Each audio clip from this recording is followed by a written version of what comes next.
Aku mulai ya, Kak. Tuh, padahal tadi ini.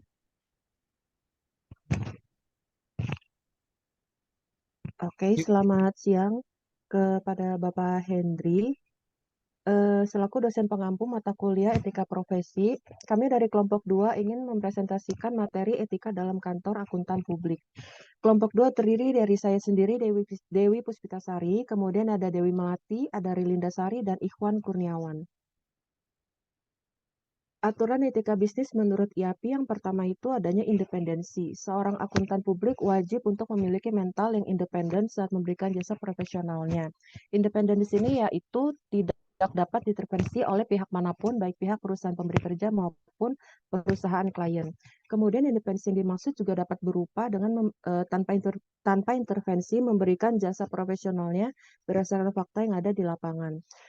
Kemudian ada integritas dan objektivitas. Seorang KAP wajib mempertahankan integritas dan objektivitasnya, bebas dari benturan kepentingan dan tidak boleh membiarkan faktor salah uji terjadi atau mengalihkan pertimbangannya kepada pihak lain.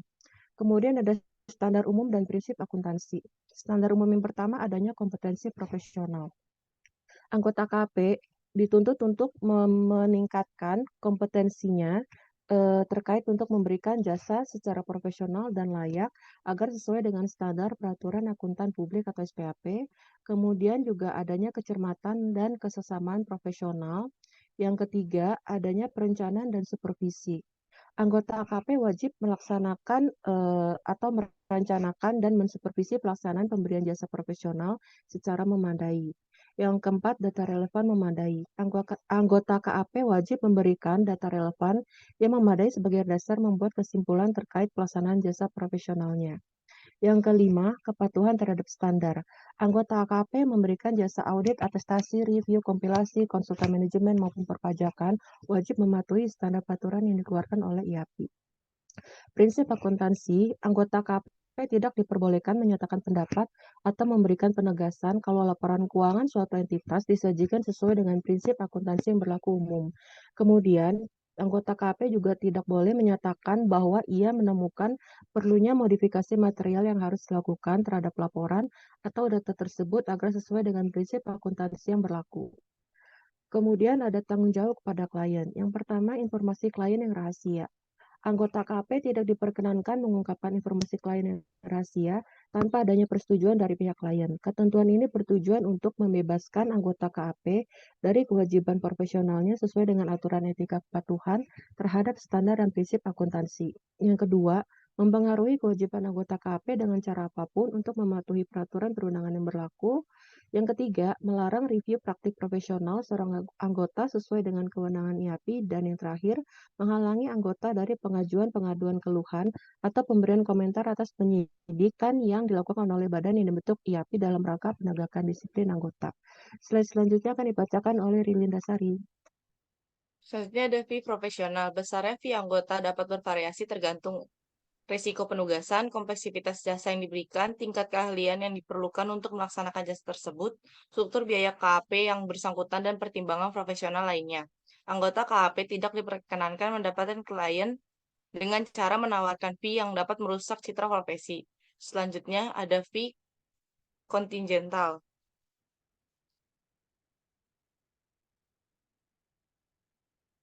Fee kontingental adalah fee yang ditetapkan untuk pelaksanaan suatu jasa profesional tanpa adanya fee yang akan dibebankan, kecuali ada temuan atau hasil tertentu di mana jumlah fee tergantung pada temuan atau hasil tertentu tersebut. Selanjutnya,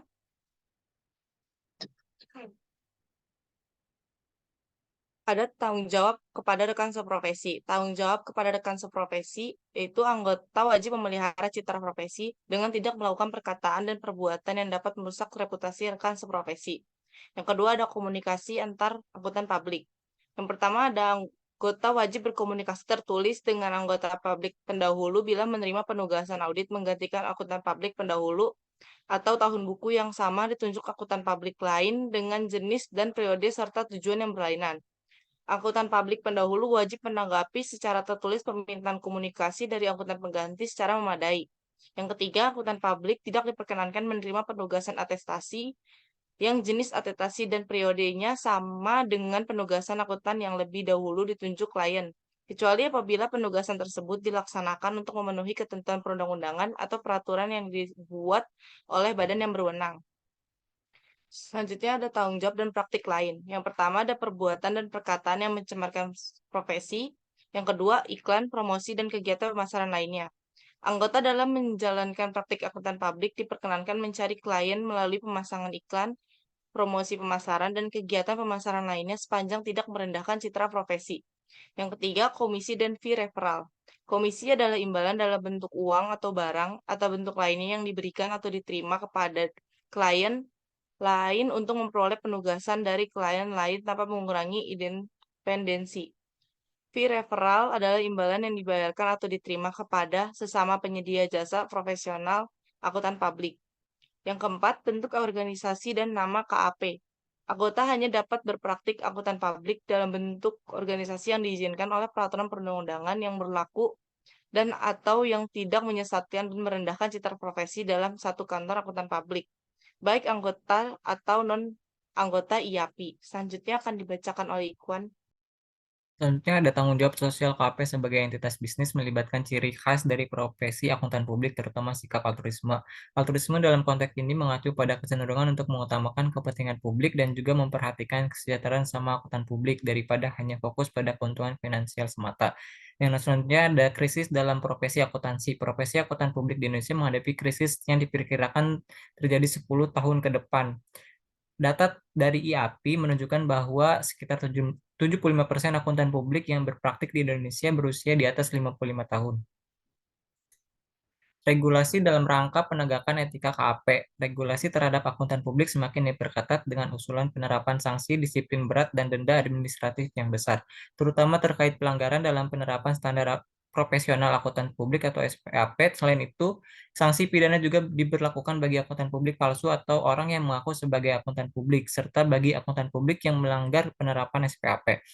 Tujuan dari regulasi ini adalah meningkatkan kualitas laporan keuangan, kepercayaan publik, serta melindungi kepentingan publik melalui peningkatan independensi auditor dan kualitas audit. Next. Kasus pelanggaran etika KAP pada 15 September 2008, Lehman Brothers meminta perlindungan atas kebangkrutan sesuai bab 11 Undang-Undang Kepaulitan Amerika Serikat. Kewajiban utang Lehman Brothers terhadap bank dinyatakan sejumlah 613 miliar dolar Amerika Serikat, di mana sebesar 155 miliar dolar Amerika Serikat utang obligasi, sementara total aset Lehman Brothers yang dimiliki hanya sejumlah 639 miliar dolar Amerika Serikat. JP Morgan Chase Co. and Citigroup meminta tambahan penjaminan sebesar 21 miliar dolar Amerika Serikat ketika Lehman mulai terguncang. Laporan itu menyebutkan bahwa pada 11 September 2008, JP Morgan meminta tambahan jaminan 5 miliar dolar Amerika Serikat. Ini menyebabkan penyebab utama kebangkrutan Lehman. Selain permintaan tambahan kolateral, penumpukan aset Lehman Brothers juga dibuat terpusat pada kredit kepemilikan kredit rumah bermasalah. Menurut laporan audit Ernst & Young, tersirat bahwa Lehman menggunakan rekayasa akuntansi untuk menutupi utang sebesar 50 miliar dolar Amerika Serikat di pembukuannya. Semua itu dilakukan untuk menyembunyikan ketergantungan dari utangnya. Para pejabat senior Lehman juga auditor mereka Ernst & Young sadar akan tindakan ini. Perusahaan itu dituduh telah melakukan skandal akuntansi. Itulah mengapa pemerintah Amerika Serikat tidak membailout Lehman Brothers karena aktiva Lehman lebih banyak berbentuk derivatif. Selanjutnya akan dijelaskan oleh Kak Dewi.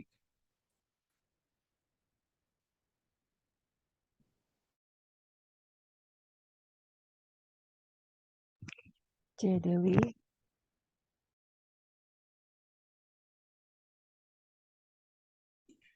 Berikut analisis kasus Lehman Brothers. KAP Ernst Young telah melakukan pelanggaran kode etik profesi akuntan publik karena dengan sengaja melaporkan hasil audit palsu soal keuangan Lehman, dan KAP tersebut tetap mengeluarkan opini audit wajar tanpa pengecualian sehingga tidak terdeteksi adanya krisis di dalam perusahaan tersebut. Berdasarkan analisa di atas, kode etik profesional yang dilanggar KAP Ernst Young adalah sebagai berikut. Yang pertama, pelanggaran terhadap integritas dan objektivitas.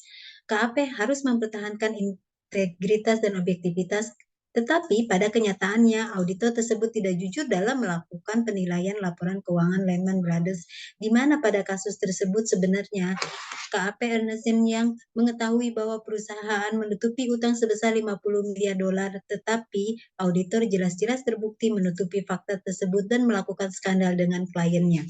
Pelanggaran yang kedua adalah perilaku profesional. Para auditor harus menahan diri dari setiap perilaku yang akan mendiskreditkan profesi mereka, termasuk melakukan kelalaiannya. Pada kasus ini, KAP justru melakukan skandal dengan Lehman Brothers perihal laporan keuangan yang telah dimanipulasi. Pelanggaran yang ketiga adalah kepentingan publik. Pada kasus ini, KAP Ernst Young dianggap tidak memenuhi prinsip kepentingan publik karena terdapat pihak-pihak di luar perusahaan yang merasa dirugikan atas hasil opini auditor, di mana dalam laporan keuangan tersebut menunjukkan bahwa perusahaan dalam keadaan baik, tetapi pada kenyataannya tidak demikian, sehingga masalah tersebut tidak terdeteksi, dan KAP justru bekerja sama dengan perusahaan dan melakukan kebohongan publik. Demikian presentasi kami dari kelompok 2. Semoga bermanfaat. Terima kasih.